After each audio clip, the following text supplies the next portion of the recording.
The sky over Gwangju was a perfect, clear blue. It was the kind of day made for a festival. The streets were full of people, laughter, and the smell of street food. Bright paper lanterns hung between buildings, ready for the evening light show. Jay stood near a food stall, enjoying the warmth of the sun. He was a music teacher, a man who found comfort in patterns and melodies. Next to him, his friend Miso pointed at a delicate paper dragon twisting in the breeze. She was a botanist, someone who understood growth and quiet things. She smiled but didn't speak, simply enjoying the peace. The change began as a low hum. It was not a sound from the city. It came from above. The hum grew deeper, pressing down on the crowd until the laughter died. People looked up, shielding their eyes. A ship slid into view. It was sleek and silver like a knife. It made no aggressive moves. It simply stopped, hanging silently in the air above the old city hall. There was a brief flash of light, and every screen in the city, phone, television, billboard, flickered to the same image. The face was not human. It had large, dark eyes and smooth gray skin. Its mouth moved, and a calm, pleasant voice came out in perfect Korean. Greetings, people of Gwangju. We are the Galactic Dominion. We admire your unique biological and cultural beauty. Today, we wish to collect samples of human ocular tissue and laryngeal structures. They are of great artistic value to us. We request voluntary donors. Participation is an honor and will be remembered. The message repeated. The crowd was silent, confused. What did it mean? Donate eyes? Voices? This had to be a mistake. A terrible joke. Jay felt a cold knot form in his stomach. They can't be serious, he whispered. Miso grabbed his arm, her knuckles white. She shook her head, her eyes wide with disbelief. A second, smaller object dropped from the ship. It was a drone shaped like a smooth silver egg. It floated down to the square with a polite, almost gentle hum. More followed, dozens of them, spreading out through the festival crowds. They moved with quiet efficiency. The lead drone stopped in front of a young man holding a camera. A soft blue light scanned him. "Thank you for your donation," said the drone's voice, still perfectly courteous. Tendrils of light, fine as threads, shot from the drone. They were so fast. There was no blood, no loud scream. The young man made a wet, choking sound and collapsed. When the light retracted, the drone held something small and glistening. It floated away. The young man on the ground covered his face with his hands, sobbing silently. He was blind. Panic, slow and cold, then hot and fast, erupted. People screamed and ran. The drones continued their work. They were not angry. They were not hateful. They were harvesting. A woman singing at a stall was silenced, the drone taking the source of her song with clinical precision. An old man watching his granddaughter was left in darkness. "Jay, run," Miso tried to say, but her voice was a raw scrape. A drone was gliding toward them. Its blue light washed over Jay. He froze. The politeness of it was the most terrifying part. It was like being robbed by someone who kept saying please and thank you. The light tendrils reached for his eyes. There was no pain at first, just a pressure and then a terrible final severing. The world went from the bright colors of the festival to a profound, absolute black. He heard Miso gasp beside him, a short, sharp intake of breath that ended in a silent gurgle. He reached for her, and she grabbed his hand, squeezing hard. She could not speak. All around was chaos wrapped in a horrible, polite silence. The drones hummed. The ship watched. The only sounds were human.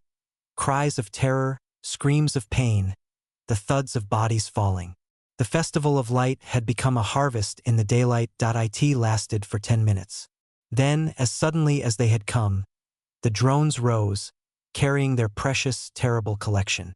They slipped back into the belly of the ship. The face returned to the screens. "Our gratitude for your cooperation. The samples are of excellent quality. We will return in 1 Earth year for further cultural exchange. Farewell."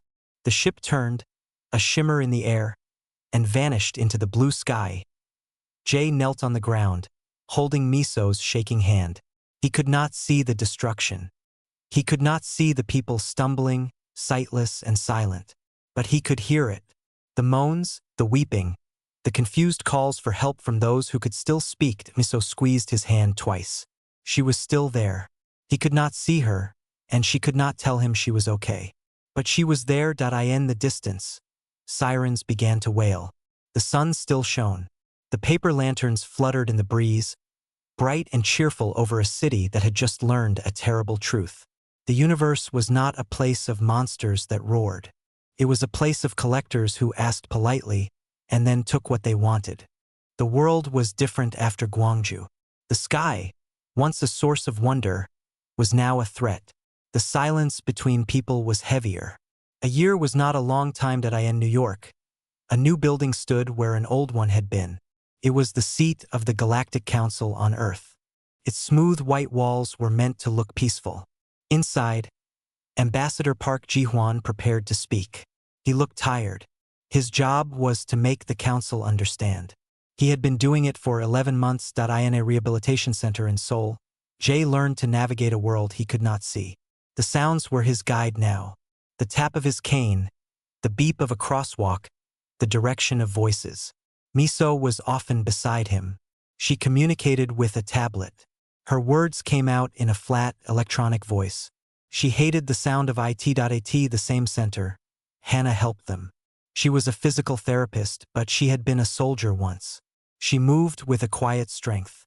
She showed Jay how to listen with his whole body. She helped Miso with exercises for her damaged throat, even though the doctors said no real voice would return. The council meets today, Hannah said, her voice low. She was reading the news on a screen. Another appeal. Jay turned his head toward her voice. What will they say this time? The same thing, Hannah said. Her tone was not angry, just sure. They will say they are deeply concerned. They will advise diplomatic solutions. Miso typed quickly. Her tablet spoke for her. They think we are being loud children. They want us to be quiet again. In the council chamber, Park Ji-hwan stood before the representatives. There were many species. Some looked almost human. Others were like rocks or plants or swirling gas. The Galactic Dominion envoy was a smooth gray figure, its large eyes unreadable. The event in Gwangju was not an exchange, Park said, his voice calm but firm. He showed videos. He showed medical reports. It was a violation, a mass mutilation. We ask for justice under galactic law. We ask for the return of what was taken. The council shifted. A being made of gentle light pulsed. The Dominion has filed its cultural acquisition permits. The forms are in order. Forms? Park asked, his calm cracking. You speak of forms while my people are blind and silent? The Galactic envoy spoke. Its voice was the same polite tone from the ship. The collection was conducted with minimal distress. We offered gratitude. We have since offered a trade agreement for water purification technology. This is a fair exchange. Your species' emotional response is noted, but not relevant to the transaction. Park felt a cold fury. They were talking about people as if they were a mined resource. He looked at the other council members. Some avoided his gaze. Others looked at him with what might have been pity. No one spoke in his defense. Later, in a private meeting, a friendly ambassador from a small star system took Park aside.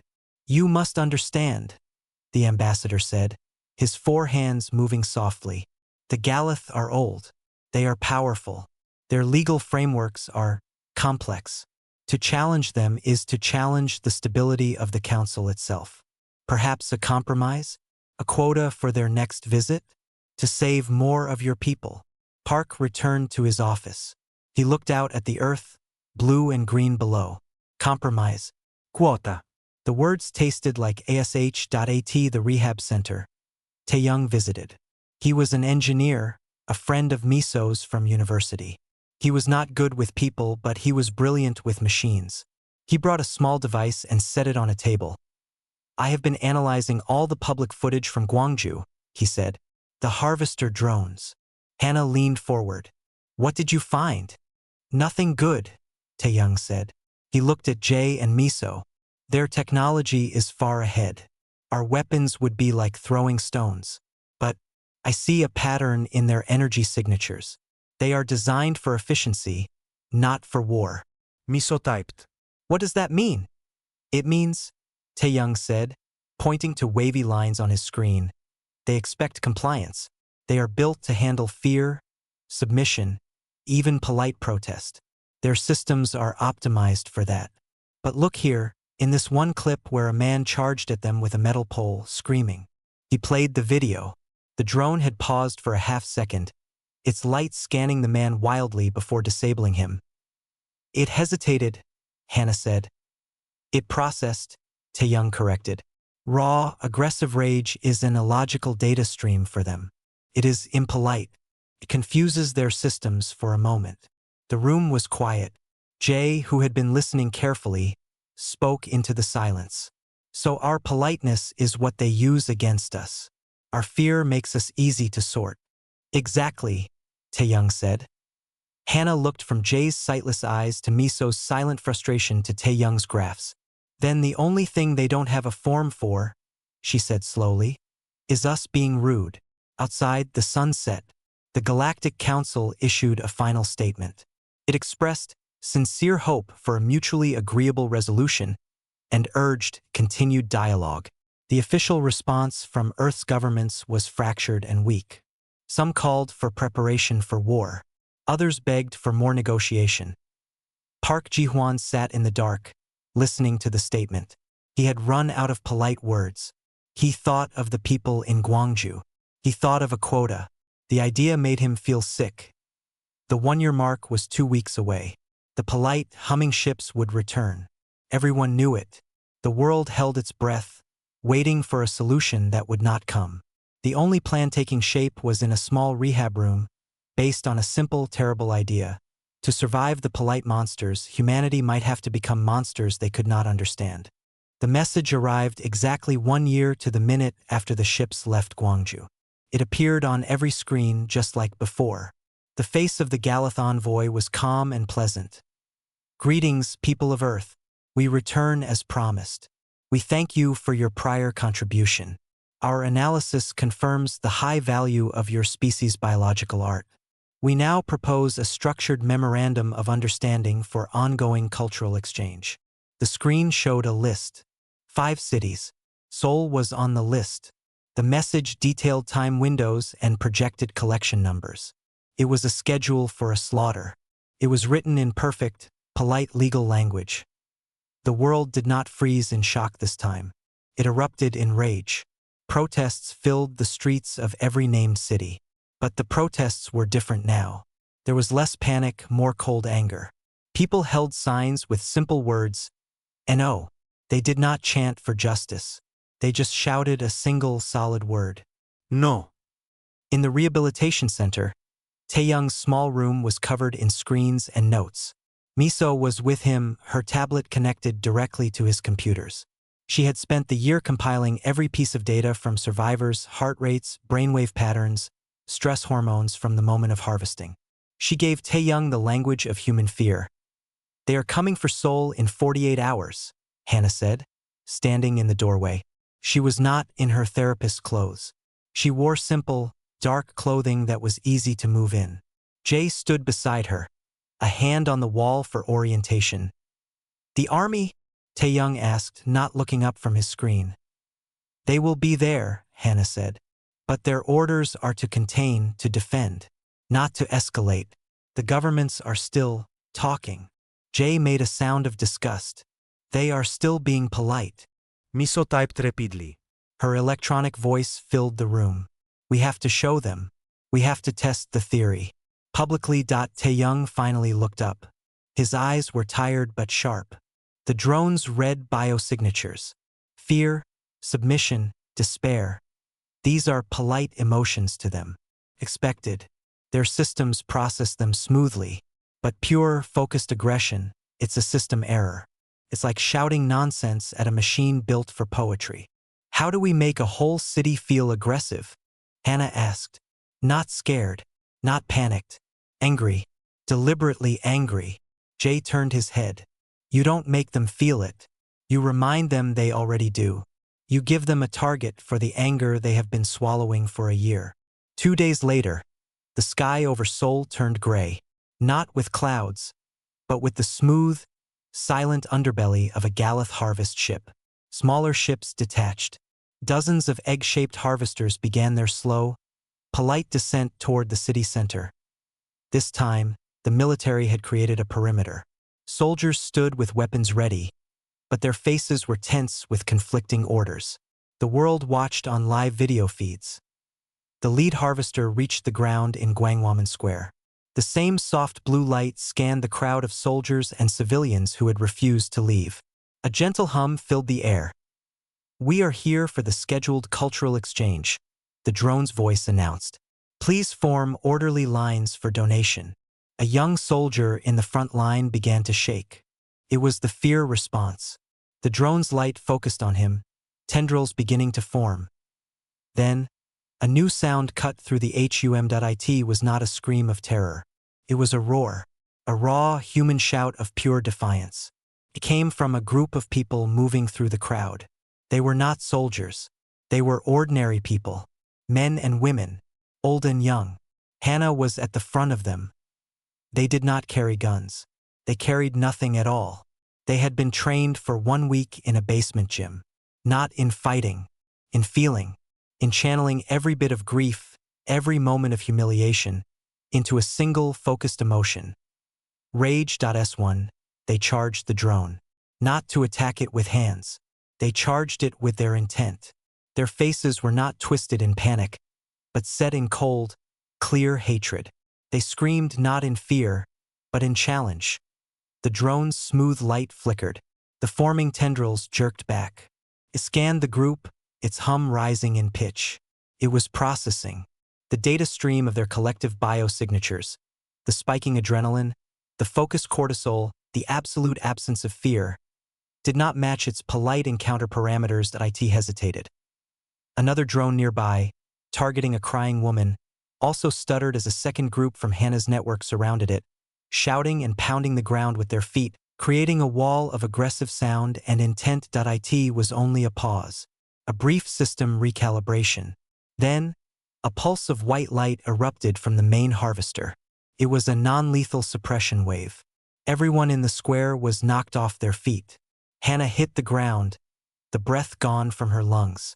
The drones, their politeness protocols temporarily overridden by the system error, retreated quickly back to their ship. The harvest was aborted. The ships left Seoul airspace much sooner than scheduled. The military was stunned. The world governments were silent. The Galactic Council issued a statement about regrettable technical disturbances. But the video was everywhere. The image of the drones hesitating was analyzed in every corner of the planet. People saw it. They saw the polished silver machines confused by human anger. In Taeyong's room. They watched the replay. The data streams from hacked city sensors confirmed it. At the peak of the group's focused rage, the drone's energy signatures had spiked in confusion. Miso looked at Jay. She typed slowly, her electronic voice flat but final. "You were right. Politeness is their weapon." Jay, who could not see the screen, nodded. He had felt it in the air through the video's audio. "The shift.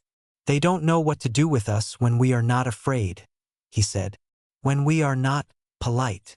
Hannah walked in, bruised but her eyes were alive with a fierce light. "It's a crack," she said. "Just a crack. They will adapt. They will come back with drones that can handle our anger." Taeyong smiled, a hard, technical smile. "Then we don't give them anger. We give them something worse. We give them something they have no category for. We give them the mess, the noise, the glorious, impolite chaos of being human." The failed harvest in Seoul was not a victory, but it was a first step, a whisper that became a shout across the world. The whisper said, "They can be confused." The shout that followed was simple. It was the end of a question and the start of an answer. The polite period was over. Now came the exclamation mark. The world waited. The Galath ships had pulled back to high orbit, a silent and menacing promise. The Galactic Council channels buzzed with soft, worried inquiries. Earth's governments were locked in desperate, shouting meetings. But the real signal was being prepared in a different kind of room. It was a secure bunker deep underground. It was not full of generals. It was a broadcasting studio. A simple camera was set up. Ambassador Park Ji-hwan stood to the side. His suit was perfect, but his face was the face of a man who had finished a long and useless journey. He was not the speaker today. Jae and Miso entered the room. Hannah guided Jae to the mark on the floor before the camera. Miso stood beside him, her tablet in her hand. She was dressed in simple clothes, like Jae. They looked like what they were. 2 people from Gwangju. A technician gave a countdown. A red light on the camera glowed. The feed went live. It was broadcast on every human network. It was also blasted on every Galactic Council frequency, unencrypted, for the universe to see. For a moment, there was silence. Then Miso raised her tablet. She had chosen not to use the polite, neutral electronic voice. She had selected a raw, synthetic tone. It sounded harsh. It sounded human. The words that came out were in Korean. They were not translated by a soft, diplomatic program. They were subtitled in Galactic Common with a blunt, direct precision. "You asked for our song," the electronic voice stated. It was not a question. "You took it." She pointed to her own throat, then to Jay's sightless eyes. "You asked for our sight. You took it. You gave us polite words. You gave us empty laws. We are done accepting them." She lowered the tablet. Jay turned his head slightly, his unseeing eyes seeming to look directly into the camera lens. His voice was quiet, but it carried the weight of a closed door. "You do not understand us," he said. "You think our kindness is weakness. Our patience is surrender. We will now be understandable to you." Together, they stepped aside. The screen did not go to a president or a prime minister. It did not show a flag. It split into 1,000, then 10,000, then 1,000,000 live feeds. They were faces, human faces from every corner of the planet. A farmer in Kenya, her expression hard as stone. A fisherman in Peru, his eyes narrowed. A factory worker in Germany, her arms crossed. A student in Japan, her jaw set. Old people, young people. They were not screaming. They were not crying. They were still. Their collective expression was one of cold, deliberate, and unified fury. It was a galaxy of silent anger. Scrolling across this mosaic of humanity, in every written language on Earth, was a single line of text. Below it, in the clean, simple lines of Galactic Common, was the translation, "We are done being polite." The text held for a breath. Then it changed. "All previous agreements are null." Another breath. "The next touch will be met with fire." A final, endless moment. "We dare you to return." Then the sound. It was not music. It was not a national anthem. It was a single, sustained blast of distorted electric guitar feedback. It was the sound of a machine screaming. It was painful. It was aggressive. It was, to any species that valued harmony and order, profoundly rude. It was the most human sound they could find. The broadcast lasted exactly 60 seconds. Then it cut to black. Total, absolute silence on the airwaves. I in the bunker. No one moved. The technician's hands were frozen over his controls. Park Ji-hwan let out a long, slow breath. He had spent a year begging for a hearing. Humanity had just thrown a brick through the council's window. In his small room, Tae-young watched the galactic news channels light up with panic and confusion. The analysts were sputtering. They had no framework for this. This was not a declaration of war. It was a declaration of divorce. It was the universe's most polite civilization being told, very clearly, to get lost on the streets of cities everywhere. People had gathered to watch on public screens. When the broadcast ended, there was no cheering. There was a strange, solid quiet. A man in Seoul nodded once. A woman in Paris squeezed her friend's hand. They had said it. The thing everyone felt. There was no going back. In high orbit, the Galactic command ship received the transmission. The analysts on board processed the words. They processed the facial expressions of the 1,000,000 humans. They categorized the feedback noise as extreme auditory discordance. Their systems worked to file it, to understand it within their existing frameworks of conflict. They could not. The sheer illogical rudeness of the act, the refusal to use proper channels, the emotional display, the abrasive sound created a cascade of errors in their logical trees. It was an insult to communication itself. The lead Galath envoy stared at the now black screen. Its polite, pre-programmed responses were useless. This was not a negotiation. This was a statement. For the first time, a flicker of something unfamiliar crossed its mind. It was not fear. It was the unsettling realization that it was no longer dealing with a subject species pleading for mercy. It was dealing with something new, something that had just told the rules of the game to go to hell. On Earth. Jay felt Hannah take his elbow to guide him out. Miso walked close beside them. "What happens now?" Jay asked the darkness. Hannah's voice was calm. "Now," she said. "We get ready for the fire." The message was sent. The silence that followed was heavy, like the air before a storm. There were no more debates in government buildings. The shouting was over. Now, there was only work. Tae-young was at the heart of it. He was not in a military base, but in a converted automobile factory. The smell of oil and metal filled the air. Around him, engineers, programmers, and artists worked side by side. Their task was not to match Galath technology. Their task was to insult it. On one table, a team worked on what they called the cacophony projector. It was not a weapon that fired bolts of energy. It was a large speaker and a complicated light array. Tae-young looked at the test results. "It works on their sensors," a young woman said, her hands covered in grease. "They seek harmony, right? Orderly energy patterns. So we give them the opposite."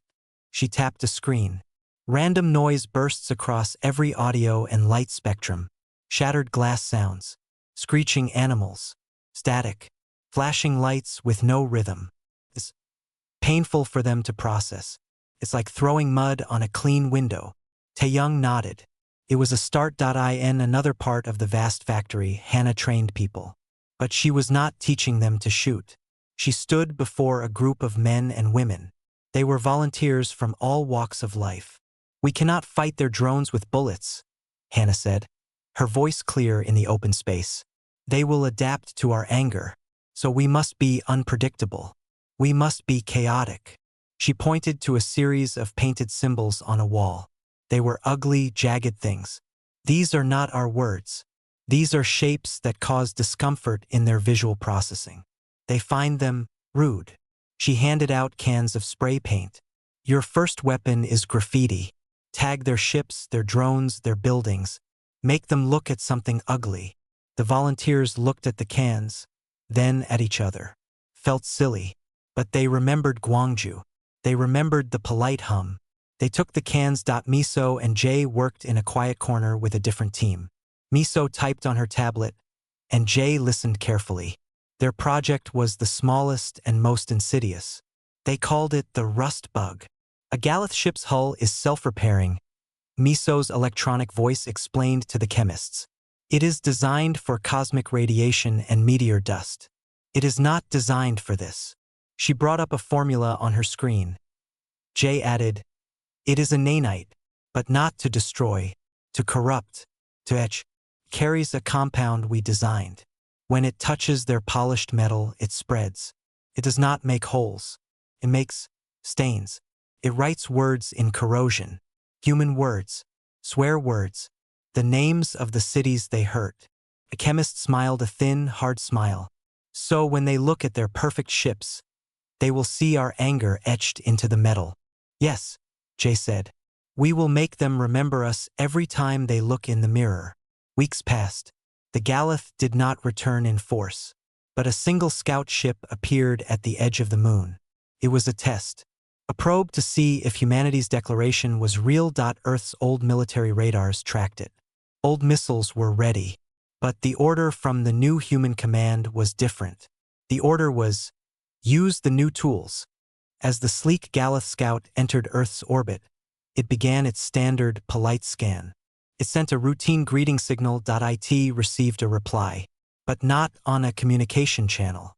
The reply came from 3 modified satellites that swung into its path. The first satellite fired no laser. It emitted a burst of focused sound and light. To human ears, it was a jarring mix of a crying baby, tearing metal, and a discordant symphony.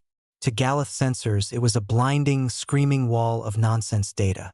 The scout ship's system stuttered, its smooth flight path wobbling.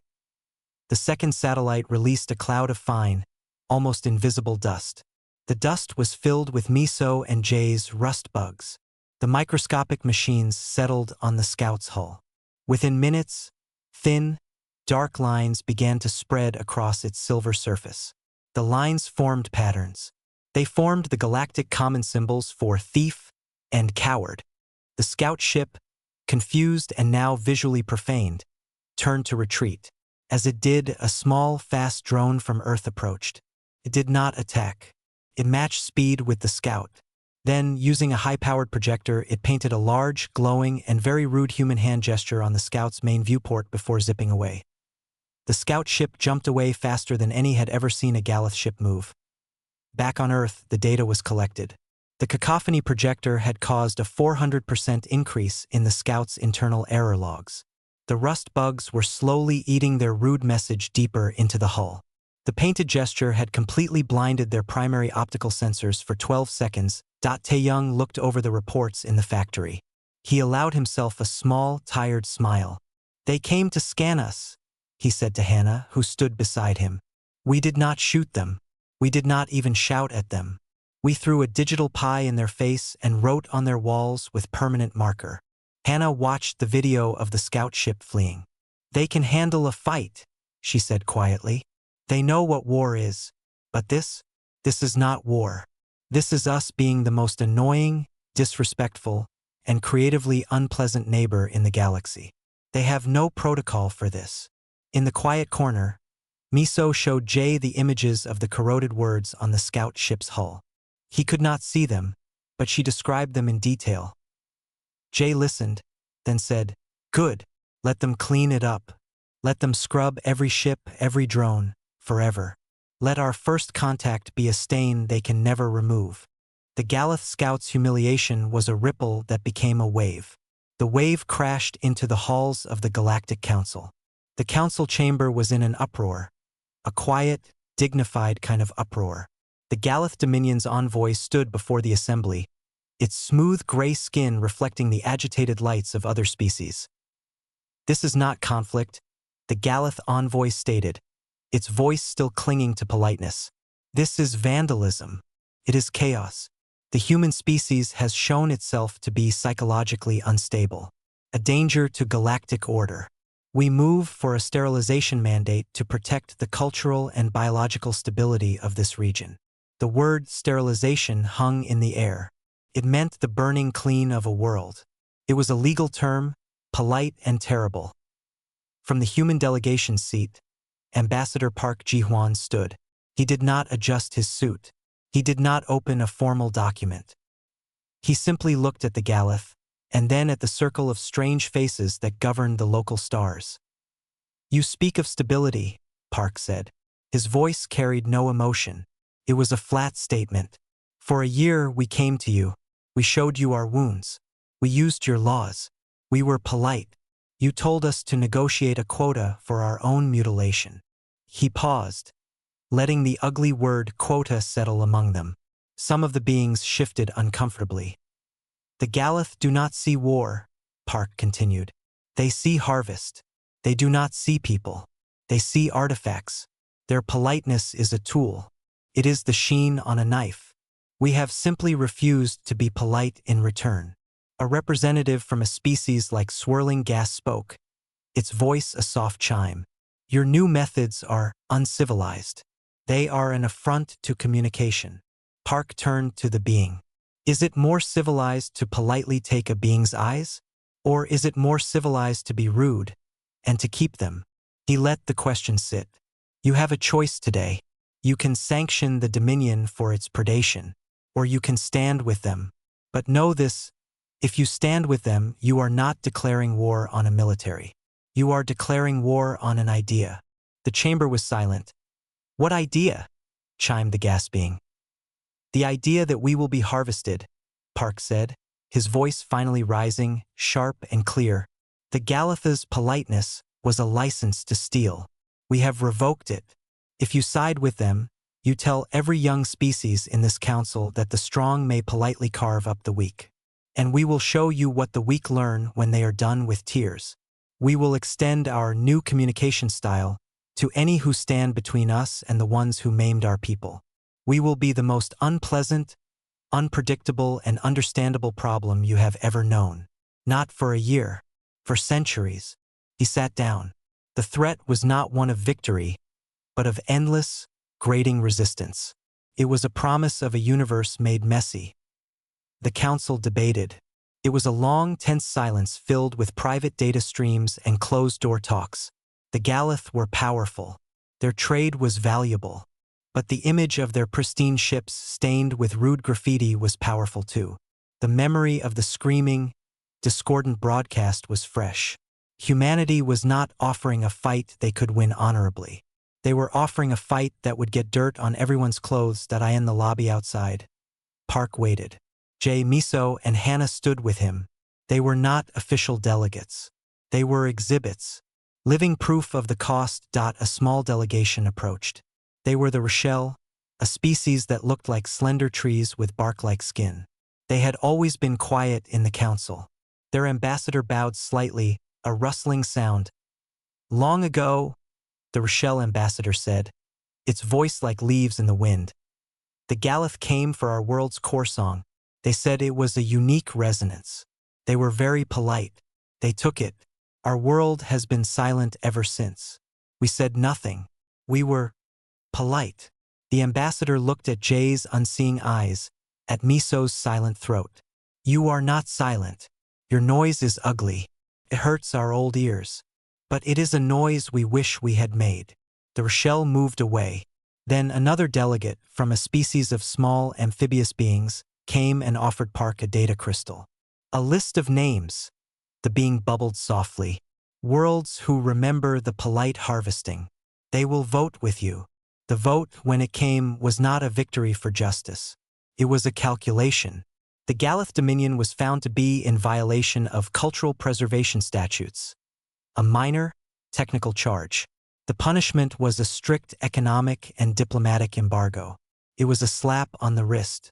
But it was legal. It meant the Galath fleet, now officially censured, could not attack Earth without breaking council law and facing wider consequences. It was a hollow paper shield. But it was a shield. When the result was announced, the Galath envoy did not protest. It simply collected its things. As it glided past the human delegation, it stopped. It looked at Park and then at the others. Its large, dark eyes finally showed something readable. A cold, profound contempt. Not for their strength, but for their refusal to play the game. You have made your world a symbol of discord, the Galath said, its politeness finally gone, replaced by a sterile disgust. You will be alone. You will be pariahs. The silence that awaits you will be deeper than any you can imagine. Hannah took a small step forward. She said nothing. She just met its gaze and smiled. It was not a friendly smile. It was the smile of someone holding a can of spray paint behind their back. The Galath turned and left the chamber. Park felt no triumph, only a deep exhaustion. They were safe for now. But they were alone. The message from the galaxy was clear. We will not help them kill you. But we will not help you. Hitherto they left the council building. Jay felt the unfamiliar sun of this alien world on his face. What now? He asked. Miso typed on her tablet, her electronic voice sounding in the open air. Now we go home. And we build a world that is very loud, and very rude, and very ours. They walked back to their ship, a small human vessel surrounded by the grand architecture of the galaxy. They were not heroes. They were not conquerors. They were the 5 years passed. The silent quarantine of Earth held. No Galath ships came. No trade fleets from the council visited. The sky was left to human satellites and the quiet glow of the moon. It was a peace, but it was the peace of a house others have chosen to walk around in Gwangju. The scars were still there, but they were covered in new life. A park had been built where the festival once turned to horror. It was not a quiet place of reflection. It was a vibrant, noisy garden. Wind chimes made from broken glass tinkled in the breeze. Speakers hidden in the trees played a mix of sounds. Children laughing, traditional drums, and yes, sometimes the raw feedback of an electric guitar. Jay walked through this park easily now. His cane tapped a familiar path. He came here often to listen. Today he felt a change in the air. A new sound, a low, polite hum that was not from the park speakers. He stopped, his head tilting. A ship had landed at the edge of the park. It was not Galactic. Its design was different, organic, like polished wood and woven vines. A delegation emerged. They were the Rochelle, the tree-like people from the council. They moved slowly, their leaf-shaped heads turning to look at the defiant, noisy memorial around them. Hannah and Miso were waiting for them. Tae-young stood a little behind, watching the ship's energy signature on a handheld device. He gave a small nod. They were clean. The lead Rochelle ambassador approached. Its voice was a soft rustle. "We come without the council's knowledge. We come because we heard your noise, and we wish to hear it for ourselves." Hannah, no longer a soldier but a community leader, gestured to a simple stone table. "You are welcome, but you should know, we are not friendly." The ambassador rustled, a sound that might have been a sigh. "We do not seek friendship. It is too soon for that. We seek understanding of a different kind. We watched you break a rule no one else dared to. You were rude, and you survived." Miso typed on her tablet. Her electronic voice was set to its raw, human tone. "What do you want to understand?" The Rochelle looked at her, then at Jay's sightless eyes. "We want to understand the cost," it said. "And the result. Our world is silent. We obeyed. We want to see what disobedience looks like after the fighting is done." Jay smiled a little. "Then do not look. Listen." He raised a hand. From across the park, a group of children, some born after the slaughter, began to sing. It was not a practiced song. It was loud and off-key and full of joy. It was the opposite of a perfect, collected sample. The Rochelle went very still. Its delicate branches trembled. Later, they sat at the table. There was no talk of treaties or trade. The Rochelle ambassador spoke of its world's lost core song, a vibration that had once made the forests thrive. It spoke in the past tense, with a quiet grief that had lasted centuries. "We thought our dignity was in accepting the loss with grace," the ambassador said. "Grace is for those who deserve it," Hannah replied, her voice quiet but firm. The Galactic did not. As the sun began to set, the Rochelle prepared to leave. The ambassador turned to them one last time. "The galaxy fears you now, not because you are strong, but because you are unpredictable. You have shown that some rules are just polite lies. This makes you dangerous to those who built their power on those lies." Miso typed her final reply. "We are not dangerous. Not to those who do not come as thieves. We are just clear." The ambassador considered this. "And what is your policy now? For those who come like us?" Quietly unsure, Jay, who had been listening to the evening birds, spoke. He turned his face toward the fading light. "Our policy is this," he said, repeating the words they had lived by for 5 years. "Do not mistake our silence for weakness or our laughter for submission. Come in peace, and we will show you wonders." He paused, and his voice grew hard, like stone. "Come as thieves, and you will learn very precisely what we are." The Rochelle ambassador bowed, a deep, respectful bending of its whole form. It was not a polite bow of diplomacy. It was the bow of one who finally understands a warning. It left without another word, its ship lifting into the twilight without a sound. The humans were left in their park, with its defiant noises and its memories. Tae-young put his scanner away. "They just wanted to see it," he said. "The place where the polite universe ended." Hannah looked at the stars beginning to appear. "It didn't end," she said. "It just finally heard a word it had forgotten." Miso took Jay's arm to lead him back home. Around them, the park speakers played a soft, looping melody. A song Jay had composed by ear, a song that could never be harvested because it was made from memory and feeling, not just perfect notes. They walked away from the landing site, 3 people from Gwangju. They were not symbols anymore.